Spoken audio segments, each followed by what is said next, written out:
Pareho kami nasa probinsyano. So yung track po ng characters namin, parang kami yung ila-love team. Tapos pumasok din si Jet. So parang love triangle siya, supposedly.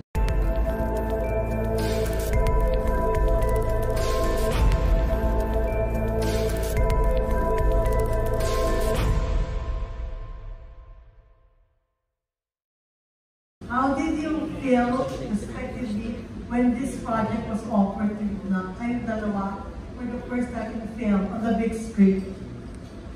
Kasi nagsama na kayo on TV, sabi ko na earlier. Yes po, siyempre po sobrang overwhelmed ako at sobrang saya ko dahil first time namin nagsama ni Kim with Direk Bobby and si Yanyan. Masaya po ako kasi sa akin po nabigay yung proyekto. Isang maganda na naman na proyekto na likha ni Direk Bobby at ako po yung napili nila. And that's it. Thanks. Thanks, then. Akala kasi nila sila lang magaling mag-English po. Ako po, yung masaya po ako nga. Dahil fan po ako ni Empoy.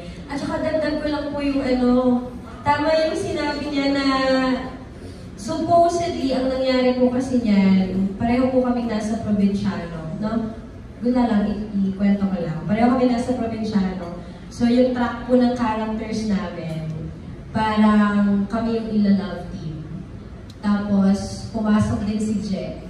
So, parang love triangle siya, supposedly. Tapos, nag-pandemic. So, nagbago na po. Biglang pumunta sila sa may, rancho. So, nagbago na po yung story. No? Pero yun po supposedly yung mangyayari. And we were very excited. Nung time na yun palang, probinsyano days pa lang, sobrang excited na kami. Ang dami na namin iniisip ni Empoy na naalala ko. Nag-shoot kami na ng probinsyano. Ano pwede natin gawin? Kasi with si Kuya Coco naman, he's very collaborative, especially kung comedy. Hinayaan niya kami. Hanggang sa, ayun, na hindi siya natuloy. Nung nalaman ko po na I'm gonna be doing this project with Empoy, I was very excited ko sa inyo kung ano po yung pwede pa namin magawa. Kasi nga napag-usapan na namin beforehand. So, ayun po. Excited. Siyempre, first time mo with Kim na partner talaga. Ay, ano po? Sabihin ko na may level 10 tayo dito.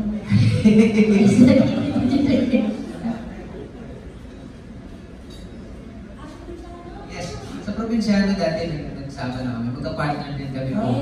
So, hindi ito bago.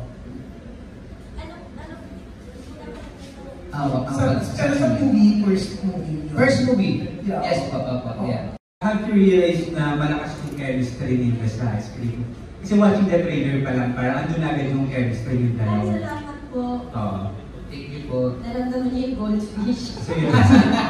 So the question is, when was the first time na parang nag-click sa inyo na we might have something here na chemistry between the two of them? The first time? Oo, na na-realize nyo. Like, napanood nyo ba?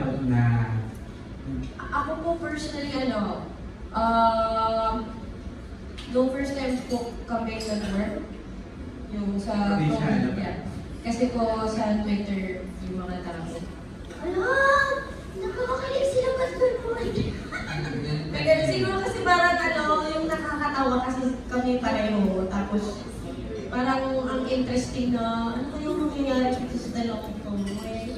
Magiging sila ba? Kasi hindi niyo po alam kung nagagawan ng kape o o nagliligawan eh. Yun kasi yung parang kami na ang mga eksena namin. So I think yun yung first time na nakita ko na, hopefully makatrabaho ko ulit si Empoy for a movie, for a series, which is, ito na yung blessing na yun. Ikaw, kailan ka? Huwag kang mangopya sa doon. Ano yung Sir, ano? When was the time na when was the time na naramdaman mo may chemistry daw tayo? Every moment po na mag-eksena kami. Every moment po, hindi pa ako sinungaling. Kasi nung kailan? Madaming beses, hindi ko lang inaano. Sa sobrang overwhelmed ko sa sarili ko, nung pupunta ako ng CR, sabi ko, oh shucks, may chemistry kami. Kasi gagubeta. Anong ginagawa mo? Chemistry. Diba? Kasi po, Hindi niyo po alam kung seryoso kami. ito po, kasi po, ito kami ni chemistry. Pero pag nagsama kaming apat, chemist 4.